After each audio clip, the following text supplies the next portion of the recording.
Hi everyone, my name is Franbel Omirari. Today I have the pleasure to introduce you Aisha, Olo Obatala from Trinidad. That she goes to share with you her experience and also speak about the culture in her country. Enjoy. Aisha, welcome to the channel OCHAREO, to the session in Orisha. How do you know about this religion? Well, actually, since I was a child, my parents have been practicing, and so I somewhat grew up in this religion.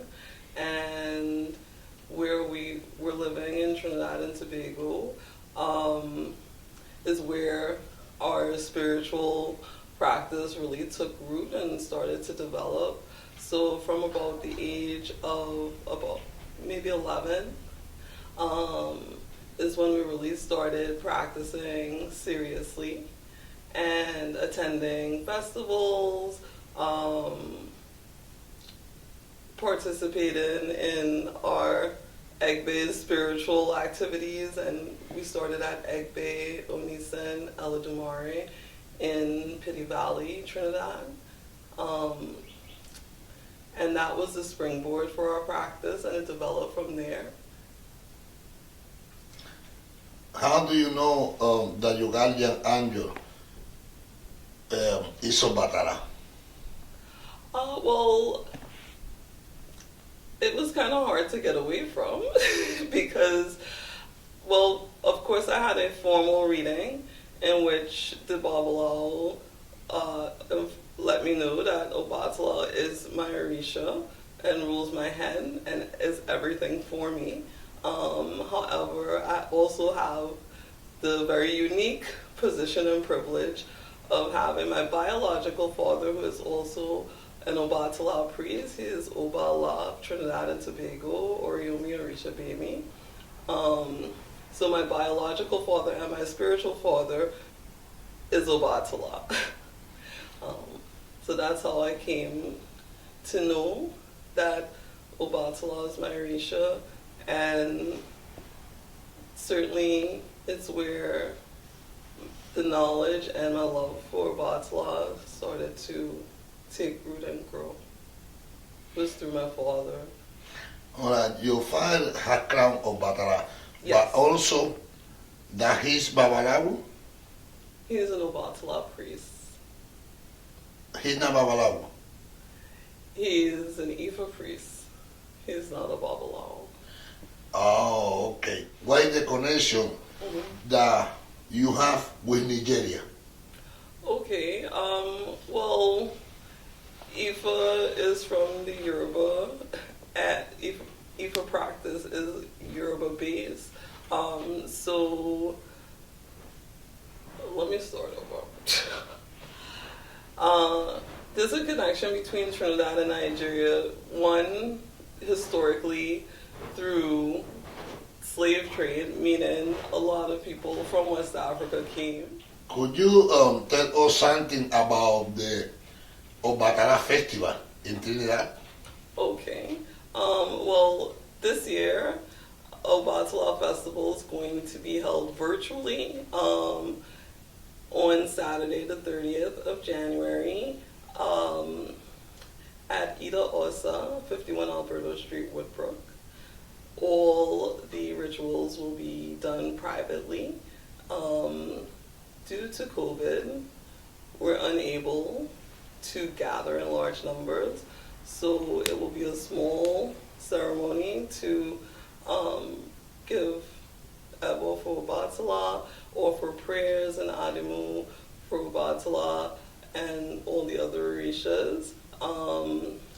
Specifically, since we can't gather in person, the Oba Allah, who is the patron of this festival, has asked that people around the world, particularly in Trinidad, at 2 p.m. on Saturday, go to their Obatala pot if they have Obatala, or just wear white and take a moment to pray to Obatala and to honor Obatala in your life and help enhance that peace and clarity that we all need in this year ahead, especially considering what's going on in the environment around us. How many years this festival has in Trinidad? We are currently maybe in our 17th year of having the festival.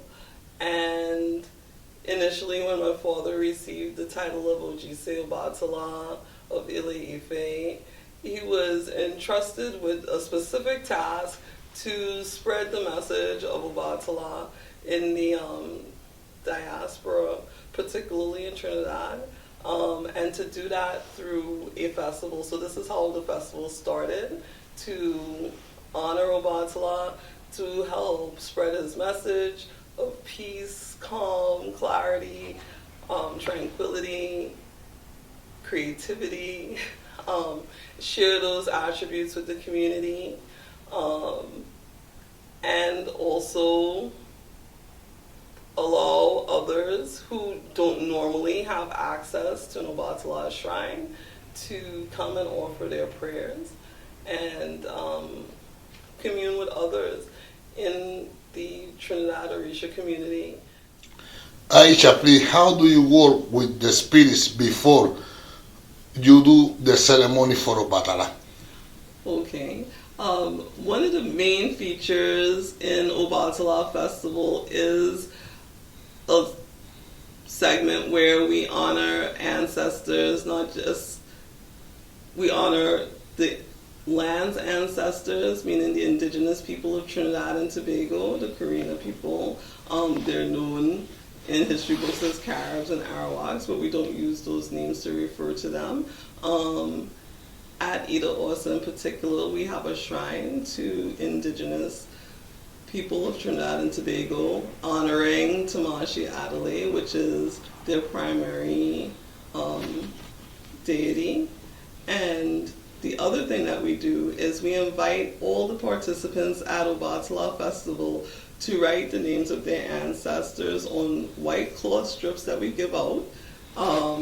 And we allow them to tie them to a calabash tree in our yard where they remain for the entire year. So that honor and veneration of ancestors is very important at Ida Osa and a key part of our festival. And that in the calabash still for a complete year until next year? Yes, until the next festival. And all the festival, all the celebration, you write down that paper again or just still there?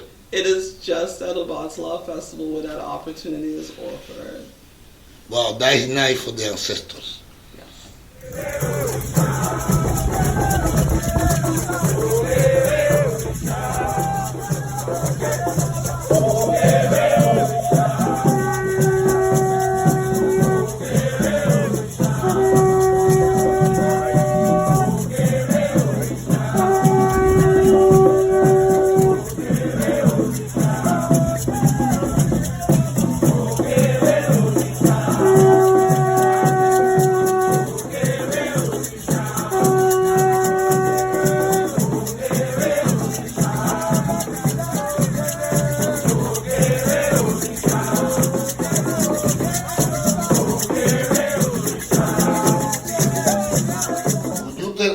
Something about the Adimuses for Obatala in Trinidad? Okay. Well, we offer a lot of the same traditional items that you would for Obatala. Shea butter, pounded yam. We also specifically like to offer white flowers, white cloth. A lot of lactating mothers, specifically during Obatala Festival, will offer breast milk as a special adimu and a petition for themselves and their children. These are some of the main things that are brought as offerings. I saw in the video that all of you are dancing in the street. singing to Obatala. That is something so beautiful. It is a national festival that the government support, or is just in the neighborhood? While we have national participation, it is privately funded and hosted by the Obatala of Trinidad and Tobago. So this is his personal undertaking. We do accept donations to help defray some of the festival costs, but primarily he is the sponsor of it. When you get initiated, like Obatala priest, do you receive any other Orisha, for example, like Yemaya or Chango or Ochun, or just Obatala? Well, my primary Orisha is Obatala. You do receive all the warriors, as you would call them. But for me, my initiation, the primary Orisha and the only Orisha I've received is Obatala. And then later you receive the Orisha, for example, like Ochun, Yemaya, or you just stay with Obatala? Just Obatala. Oh, that is great to know, because it is something that we are talking with Brazilian that also they received one Orisha and later receive others. Well, as it was explained to me, when you do your initial head reading, there is space at a different point in your life. You may need the support or to receive another Orisha, so that you should always be open to that possibility. In my particular case, even when that question was asked, the answer was Obatala's the king. When you count your Ocha, they told you to receive another Orisha or not? Just Obatala, that's it. Just Obatala. So the answer was that just Obatala in your life. Yes. That is nice to know also. Which is fine by me. That's good. Do you play drums for Obatala regularly in Trinidad? Yes, we do. We do drums, but as well as the traditional iron gongs are also played in the procession for Obatala Festival too. Do you have any relation, for example, like with Egum and Obatala? Because, for example, in the ceremony that we do in Cuba, we always offer something for the spirit, first for Egum, and then after we start the ceremony for the Orisha. Yes. Do you do the same thing in Trinidad? Do you offer something for the ancestors? Oh, certainly. I mean, nothing can start without issues, so that's the first thing we would do. And honestly, during the course of our festival, we make offerings to all the Orishas, beginning with Ishu, then the ancestors, moving along to Shango, Ogun, Yemaya, Oshun.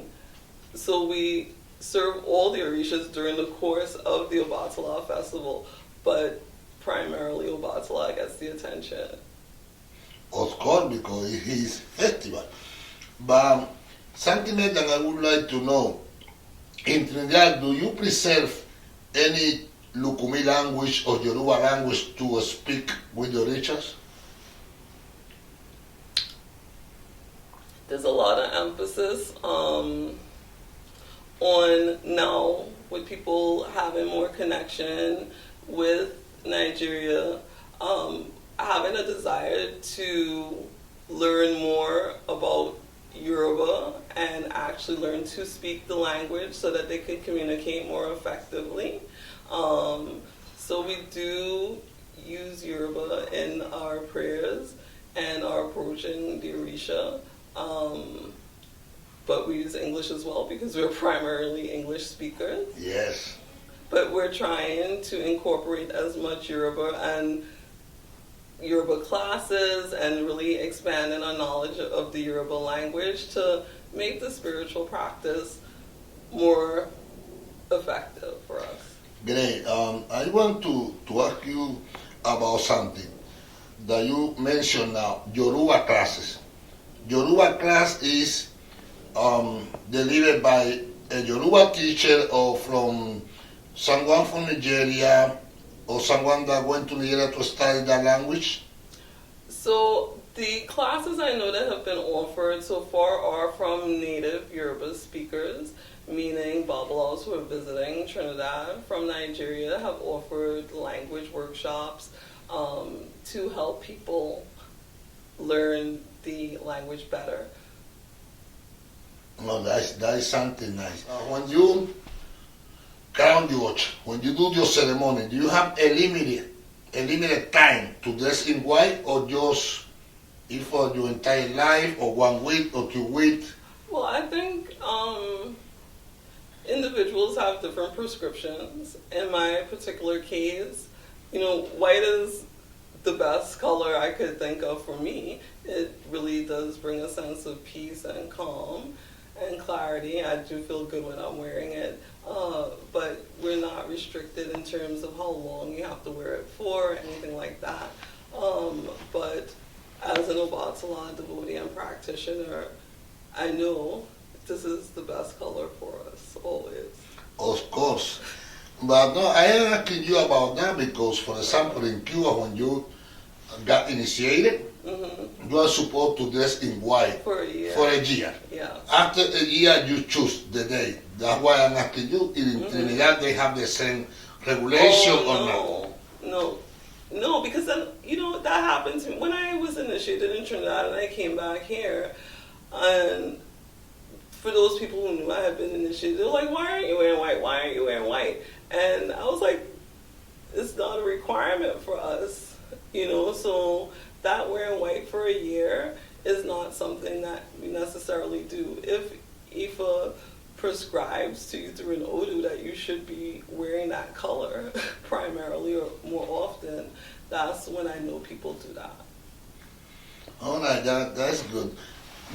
What difference do you notice about the tradition here in the United States and Trinidad?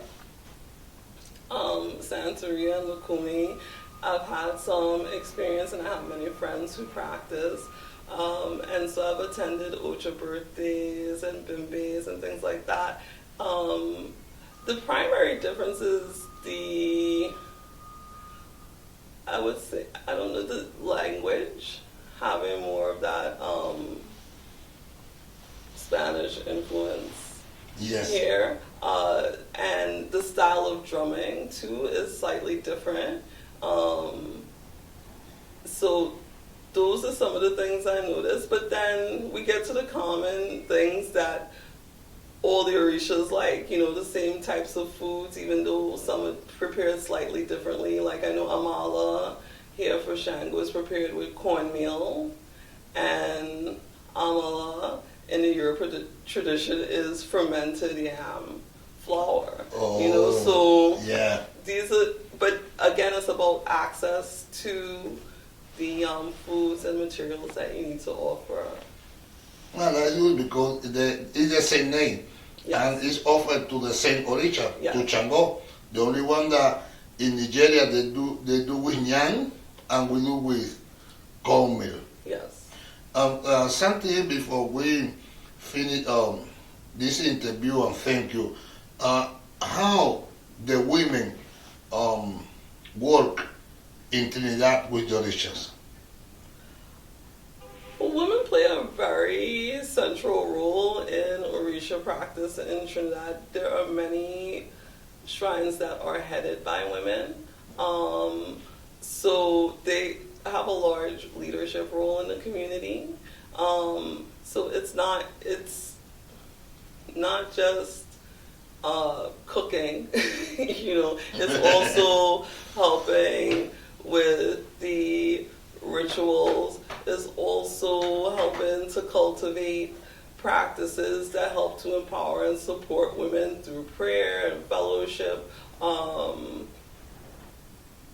There's a lot of women too who had shrines have programs for children and young women. So this is the way that a lot of female leaders and heads of shrine in Trinidad have been able to support and influence their community, and also through doing that help to lessen the stigma around Orisha practice. Great. I would like to know the relation between the spirits and the Orishas. For example, here we have the mediums that they do masses before you get crowned, and there are some meetings with the spirits. You know, do you have the same thing in Trinidad? Okay, well, we do have people who are mediums or elegum, who manifest different orishas and provide information to individuals in the community. So that is the primary way that people do share information. How do you feel to be a daughter, a child of Obatala? Oh.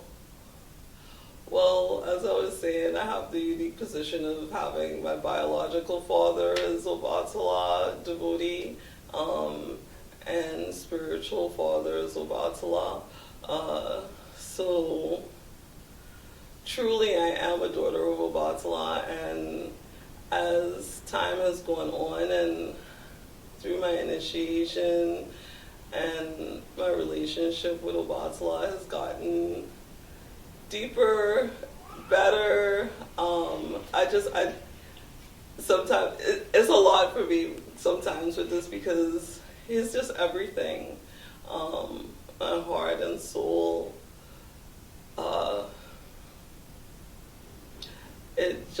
It's a joy to be an Obatala devotee, to be kind, be loving, be humble, be gracious, to spread that love and peace that Obatala brings with other people. It really does fill your heart. It fills your life with positive things. It's just overwhelming joy is what I would say. It's what I feel all the time when I sit in front of Obatala. That's great to feel like you got that angel in the bottom of your heart. That is something nice. Do you have any advice for the youngers in the religion? Any particular advice? Oh, yes, I do. I would say for people who are beginning their journey and seeking out information or knowledge about the Orisha, I say don't rush, especially as an Obatala devotee.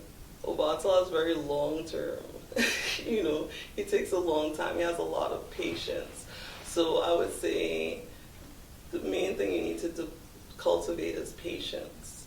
And listen. You have 2 ears and 1 mouth. It's important to listen a lot more than you speak. And observe the practices, because through observation of the practice and getting in there and helping and doing, this is how you learn. So take your time, be observant, be respectful, and learn. I hope that all of you enjoy this interview with Aisha Olo Batala. Leave your comment below, subscribe to this channel to receive notification about new videos. Health, faith and prosperity. Ya tú sabes, OCHAREO.